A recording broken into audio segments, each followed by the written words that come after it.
महर्षि उड़िया बाबा को भी एक उपासक ने प्रश्न किया था कि महाराज जी मन कैसे रुके। तो उड़िया बाबा ने उत्तर दिया नियम पालन से। यदि हम नियम पर दृढ़ रहें तो मन हमारा क्या कर सकता है। नियम तो परमात्मा देखता है, हम लोग नियम पर दृढ़ नहीं रहते, इसी से हमारे देश की दुर्दशा है। संध्या वंदन तक का नियम जाता रहा है, भजन करने के लिए नियम की बड़ी आवश्यकता। हाँ, बड़े नियम की आवश्यकता है। तो जैसे प्रातः काल से सायंकाल तक की हर व्यक्ति की अपनी एक दिनचर्या होनी चाहिए। ऐसा नहीं कि आज हम 4 बजे उठे, कल 7 बजे उठे, पर फिर मन को आप कंट्रोल नहीं कर पाएंगे। मन के लिए एक दिनचर्या होनी चाहिए कि हमको 10 बजे सोना है, 4 बजे उठ जाना है, तो फिर 4 से 4:15 नहीं होना चाहिए, 4 बजे उठ जाना, ऐसा नियम बना ले। और उठ करके हमको थोड़ी देर नाम जप करना है, थोड़ी देर हमें वाणी जी का गायन करना है, थोड़ी देर हमें ध्यान, एक अपनी दिनचर्या। फिर हम अपने संसार के कार्य के नियम, जो संसार के कार्य हैं, उनको भी करते हुए भगवान को समर्पित करें। जैसे जो पद में है, जो आपको राष्ट्र सेवा मिली है, जो आपको समाज सेवा के पद मिले हैं, या आपको जो घर की सेवा के कार्य मिले हैं, उनमें बहुत धर्म पूर्वक आचरण होना चाहिए। अगर आप अधर्म आचरण करते हैं, अपने पद का दुरुपयोग करते हैं, तो आप सुबह जग करके थोड़ा माला चला लीजिए, फिर भी आपका कल्याण नहीं होगा, क्योंकि आप अपने पद का, अपने सेवा का दुरुपयोग कर रहे हैं। जैसे हम जानते हैं कि अधर्माचरण है, ये अधर्मी है, हमें पता है दोषी है, और वो हमको कुछ धन दे देता है, और हम उसको मुक्त करवाने की बात सोचते हैं, और जो निर्दोष है उसको फंसा देते हैं। अब तुम चाहे जितना माला चलाने की कोशिश करो या दान पुण्य करो, वो तुम्हारा अधर्म आचरण, वो अधर्म का धन तुम्हें सतमार्ग में नहीं जाने देगा। नियम लेना चाहिए कि जिस पद में है, जिस धर्म में है, जिस कर्तव्य में है, चाहे कुछ भी हो जाए, हम अपने कर्तव्य से विमुख नहीं होंगे। जितना जप महान है, उतने कर्तव्य महान है। दोनों बातें समझना है। माला फेरा और इसके बाद बेईमानी, अधर्माचरण, इनका कोई नियम नहीं है कि हमें कैसे चलना है, तो वो माला काम नहीं कर पाएगा, क्योंकि उसका तभी सत्य भाव माना जाएगा माला जपला जब धर्माचरण है। धर्माचरण नियम से। बोले वो बड़े कट्टर नियम वाले हैं, उनको घूस नहीं, आप उनको भयभीत करके नहीं काम करवा सकते, प्रलोभन में काम नहीं करा सकते। ये हमारी गृहस्थी है ना, तो गृहस्थी के पालन के लिए धन चाहिए, और धन के लिए हम धर्म को आगे रखें, धन को नहीं। धर्म को, हमारा कर्तव्य क्या, प्रायः जैसे पूज्य बाबा ने कहा, आज हमारे देश में बहुत दुर्दशा हो रही है। दुर्दशा हो रही, क्यों? क्योंकि सब अपनी जगह से गलत हो रहे हैं। अगर अपनी जगह हम ठीक रहे तो हमारी दुर्दशा नहीं होगी। हमारा भजन कम होगा, लेकिन हम धर्म से चल रहे हैं तो हम विजयी होंगे। हम भगवान को प्रसन्न कर सकते हैं, क्योंकि हमें जो कार्य मिला है वो भगवान का ही कार्य, सृष्टि भगवान का कार्य। जैसे नए बच्चे कुछ वकालत पढ़ रहे थे, तो यहाँ आके प्रश्न किया था कि हम जानते हैं कि वो दोषी नहीं है, हम जानते हैं कि वो दोषी है, पर दोषी हमें पैसा दे रहा है, तो हम वकालत पढ़ी इसीलिए, हम उसको जिताएंगे, तो क्या कोई पाप है? तो उनका खुला पाप है। बोले नहीं, हमारी कोई ऐसा कंपनी दो, ऐसा कुछ बोले कि हमारी कंपनी को ये सिखाया जाता है, तो हमको तो ये करना ही होगा, अगर नहीं करेंगे तो हमारी वकालत का मतलब क्या रहा? तो नहीं, वकालत का मतलब अधर्मी को मुक्त करवाना नहीं है। वकालत का मतलब अधर्मी के सबूत एकत्रित करके उसको दंड दिलवाना है, और धर्मात्मा को मुक्त करवाना है। अब इसके लिए आपके पास अर्थव्यवस्था अगर कमजोर भी है, तो धर्म व्यवस्था आपकी पूरी है। धर्म व्यवस्था ठीक है तो परिवार स्वस्थ रहेगा, सुखी रहेगा, भगवान आप पर प्रसन्न रहेंगे।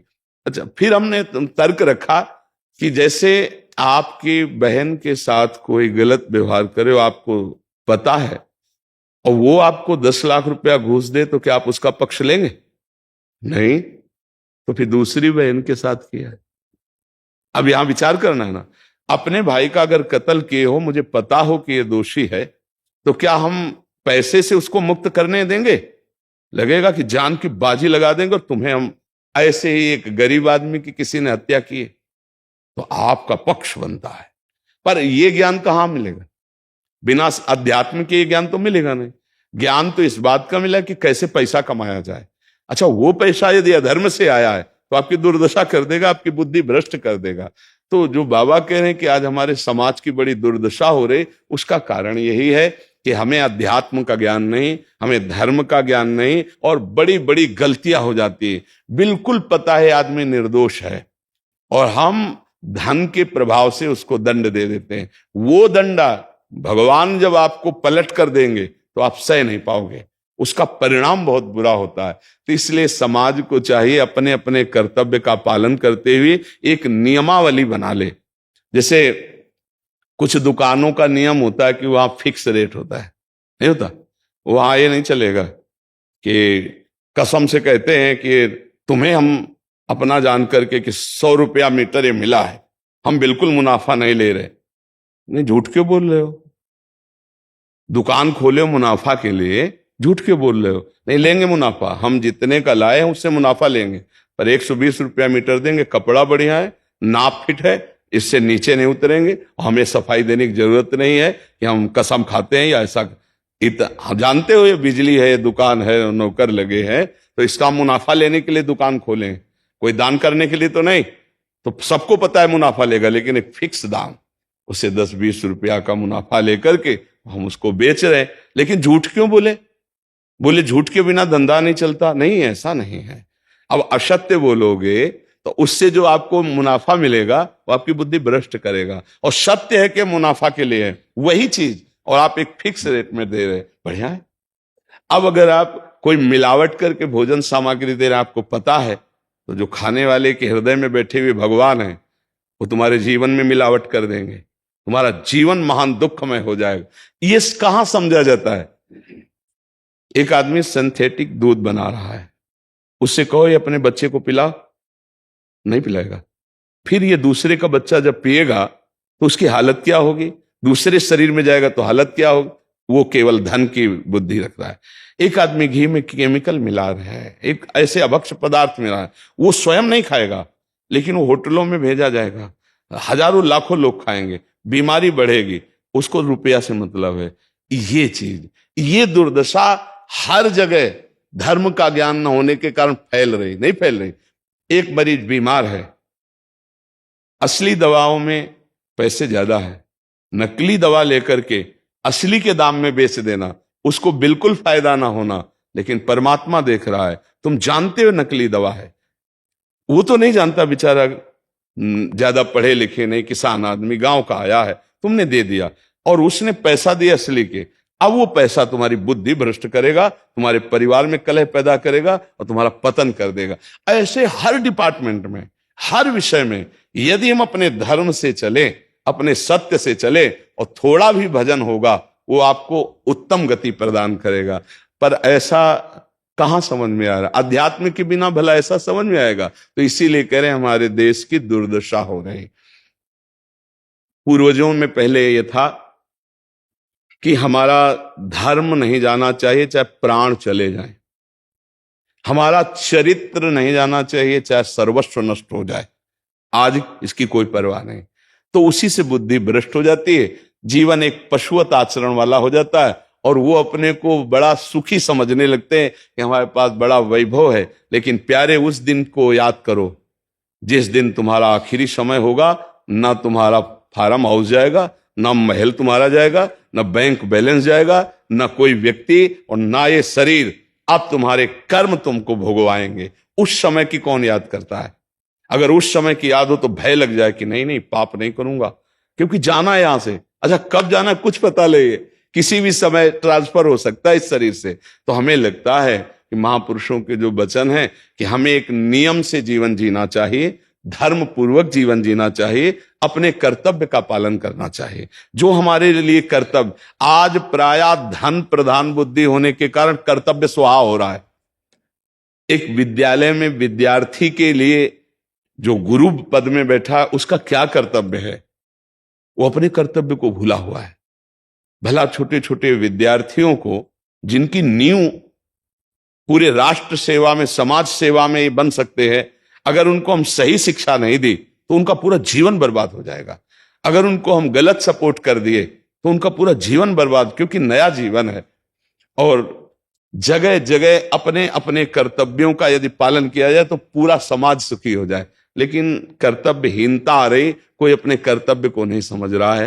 तो यही बात महापुरुष जनों को दुख लगता है कि अगर सब अपने कर्तव्य का पालन करें, धर्म का पालन करें, भगवान का नाम जप करें तो सब सुखी हो जाए। सुख सब चाहते हैं और आचरण दुख वाले करते, इसीलिए सुख नहीं मिल रहा है, परिणाम में हमें दुख मिल रहा है। सच्ची मानना, वो रुपया पूरे परिवार में अशांति पैदा कर देगा। और धर्म पूर्वक 100 रुपया लाओगे और 4-5 परिवार के बैठ के नमक रोटी खाओगे, आनंद से सोओगे, बड़ा प्यार रहेगा, भगवान की कृपा रहेगी। पर ये बात समझ में नहीं आती है। तो ये वृत्ति अगर छोड़ी ना जाएगी तो कुछ भी कर लो, कहीं भी दान पुण्य कर लो, लाभ नहीं मिलेगा। अगर दान देने की बात कही गई है तो धर्म पूर्वक कमाए हुए धन से। अगर आप मेहनत से कमाए हो ना, 10 रुपया दे दोगे ना, तो 10 रुपये का वो आटा लाके अगर 2 रोटी खाएगा तो खूब वजन होगा। और आप 1 लाख रुपया बेईमानी का रख दोगे ना, तो बैठे बैठे वो गंदा ही सोचेगा, वजन नहीं होगा।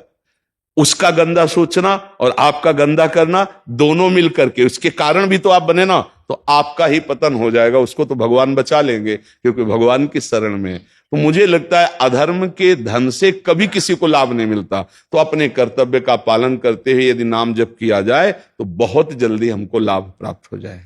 बहुत सुंदर मतलब ये चर्चा होती है। अगर आप लोग इसको धारण कर लें तो निहाल हो जाएंगे। सच्ची कह रहे, ये जो बातें हैं ये बहुत सुंदर जीवन को पुष्ट करने वाली हैं, पर आप धारण कर लें तो बात है। नहीं तो जैसे लाभ दिखाई दे रहा 50,000, तभी बातें भूल जाओगे, ये बातें अच्छी नहीं लगेंगी। हे यार, बहुत बढ़िया काम घर में आएगा, पर हमारी ये बात ध्यान रखना, वो 50,000 घर में अशांति पैदा कर देगा। सच्ची मानना, आप धर्म से चलना, धर्म से चलोगे तो भगवान तुम्हारी रक्षा में रहेंगे। अधर्माचरण, देखो कैसी कैसी घटनाएं होती हैं।